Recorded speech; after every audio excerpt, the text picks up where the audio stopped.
Hello, my dear students. Good morning. Today I am going to teach you 3.4 The Two Gentlemen of Verona. So, without wasting any time, let's start to teach. A.J. Kronig has very well carved the idea of selfless help and explained the importance of dedication towards relationship in the story The Two Gentlemen of Verona. म्हणजेच वेरोनाचे दोन सद्गृहस्थ A.J. Cronin यांनी वेरोनाचे दोन सद्गृहस्थ या कथेतून निस्वार्थी मदतीची कल्पना अतिशय उत्तम प्रकारे मांडली आहे आणि त्याचबरोबर नात्यांप्रती असलेली निष्ठा व केलेले समर्पण त्यांचे महत्त्व या ठिकाणी मांडलेले आहे. The story revolves around the two boys named Nicola and Jacopo who do numerous things to earn money only to pay for their sister's treatment who suffers from tuberculosis of the spine. ही कथा Nicola व जॅकोपो या दोन मुलांभोवती फिरते जे मणक्याच्या क्षयाने ग्रस्त असलेल्या आपल्या बहिणीच्या उपचारासाठी पैसे उभे करण्यासाठी अनेक विधी उद्योग करीत असतात. The story begins with the narrator driving down the foothills of the Alps. कथाकार आल्प पर्वताच्या पायथ्याशी गाडी चालवत पोहोचतो आणि तिथूनच या कथेची खऱ्या अर्थाने सुरुवात होते. Here is when he first encounters the two brothers selling wild strawberries. इथेच तो गावरान स्ट्रॉबेरीज विकत असलेल्या त्या दोघा भावांना प्रथम भेटतो.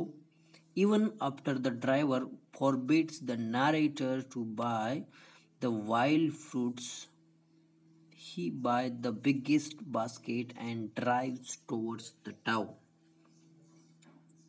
ड्रायव्हरने गावरान स्ट्रॉबेरीज घेण्यास मनाई करूनही कथाकार या ठिकाणी सर्वात मोठी टोपली विकत घेतो आणि गावाकडे जायला निघतो.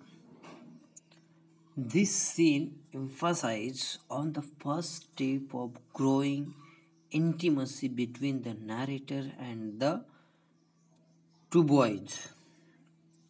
हा पहिला प्रसंग म्हणजेच कथाकार त्या दोन मुलांबरोबर नंतर वाढत जाणाऱ्या जवळीकतेची सुरुवात आहे हे या ठिकाणी स्पष्ट होते. Next day the boys are found shining shoes in the public square. दुसऱ्या दिवशी ती मुले भर चौकात बूट पॉलिश करताना दिसतात. This amazed the narrator. आणि यामुळे काय होतं, त्या नॅरेटरला ज्या कथानक आहे कथाकाराला या ठिकाणी ते आश्चर्य वाटतं. This is when they reveal the fact that they do numerous kind of things to earn money. म्हणजेच पैसे मिळवण्यासाठी आपण हे विविध उद्योग करीत असल्याचे यावेळी ते दोघे त्याला सांगतात. Here the narrator is shown to develop a soft corner for them in his heart. मग या ठिकाणी कथाकारांच्या मनात त्यांच्याविषयी विशेष आस्था वाटू लागल्याचे या ठिकाणी दिसतंय. He finds them to be innocent, serious, pleasant and earnest.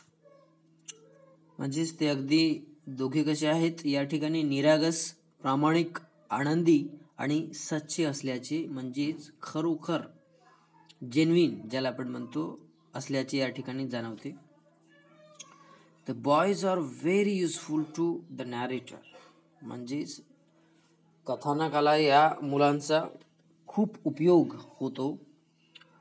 They are very willing to satisfy all that the narrator require. म्हणजेच त्याला हवी असणारी प्रत्येक गोष्ट करायला ते दोघे आनंदाने तयार असतात. They are also found selling newspaper by the narrator. आणि ते या ठिकाणी काय म्हणतायत,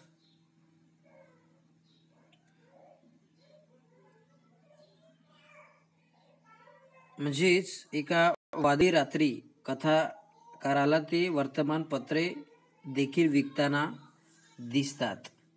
One storm night, one day when the narrator asks if he can help them in any, they say they will be very grateful if they get a lift to the nearby village, Poleta. Although it doesn't come in the narrator way, he takes them there. The boy gets down in a building and asks the narrator to wait in a nearby cafe until they return within an hour. म्हणजेच ते काय म्हणतात त्या ठिकाणी की एके दिवशी कथाकार त्यांना कुठलीही मदत हवी आहे का असे विचारतो. त्यावर ते म्हणतात की त्यांना जवळच्या पोलेटा गावापर्यंत त्याने जर पोचवले तर फार बरे होईल.